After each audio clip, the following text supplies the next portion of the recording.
இது வந்து கடலை மாவு, வந்து மிளகா, கொத்தமல்லி, அடுத்து கருவேப்பிலையும், சோம்பு, இது வந்து ஃப்ரை பண்ணதுக்கு எண்ணெய், பெருங்காயத்தூள், மஞ்சத்தூள், மிளகாத்தூள், மல்லித்தூள், உப்பு. எப்படி செய்யணும் பார்க்கலாம். ஃபர்ஸ்ட் ஆனியன் ஆட் பண்ணிக்கலாம். இப்போ வந்து ஆனியன் இப்படி பிரிச்சு விட்டுக்கலாம்.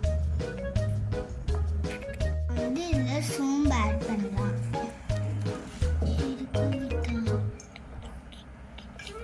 இப்போ வந்து மிக்ஸ் பண்ணிக்கலாம். இப்போ வந்து பச்சை மிளகாய் ஆட் பண்ணிக்கலாம். அடுத்து பெருங்காயத்தூளை ஆட் பண்ணிக்கலாம். அடுத்து கருவேப்பிலை, கொத்தமல்லி ஆட் பண்ணிக்கலாம்.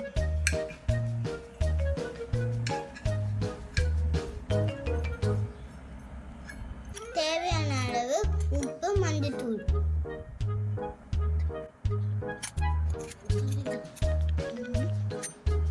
அடுத்து சில்லி பவுடர், அடுத்து மல்லித்தூள்.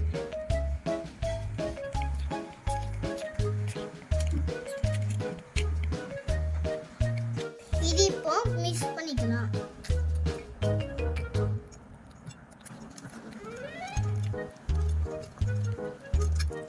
இதில் இப்போ கொஞ்சம் கடலை மாவு, அடுத்து எண்ணெயும் கொஞ்சம் ஆட் பண்ணிக்கலாம்.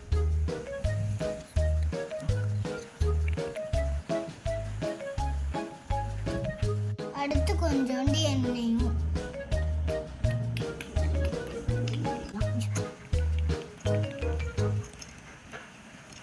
இப்போ வந்து ஆயில் தான் ஆட் பண்ண போறோம்.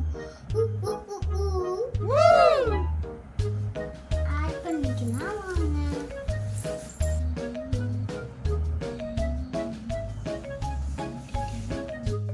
ஆயில் வந்து ஹீட் ஆயிருக்கு.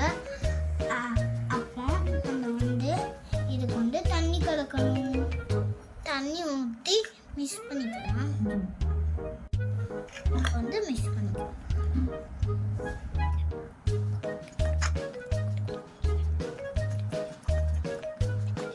One eternity later. Oil heat ஆயிடுச்சு. இப்போ நான் வந்து ஃப்ரை பண்ணிக்கிறேன்.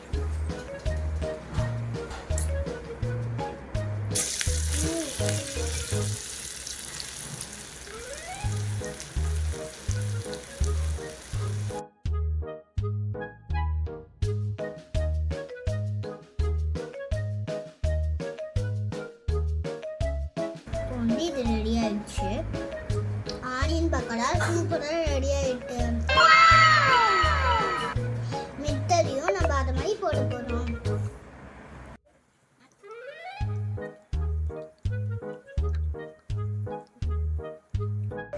நான் பாக்ஸ்ல வச்சு கோழியில் வச்சு தரேன்னு சொன்னேன். அதனால இப்போ பாக்ஸ்ல வச்சு உங்களுக்கு தரேன்.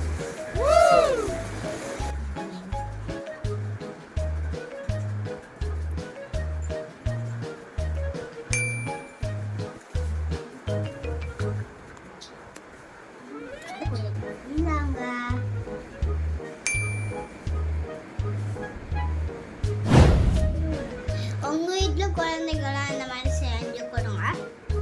எப்படி இருக்குன்னா கமெண்ட் பண்ணுங்க. இந்த வீடியோ உங்களுக்கு பிடிச்சிருந்தா லைக் பண்ணுங்க, ஷேர் பண்ணுங்க, சப்ஸ்கிரைப் பண்ணுங்க, பெல் ஐகானை கிளிக் பண்ணுங்க. Bye guys. நெக்ஸ்ட் நான் சூப்பரான வீடியோவில் சந்திக்கிறேன். பாய். Love you all.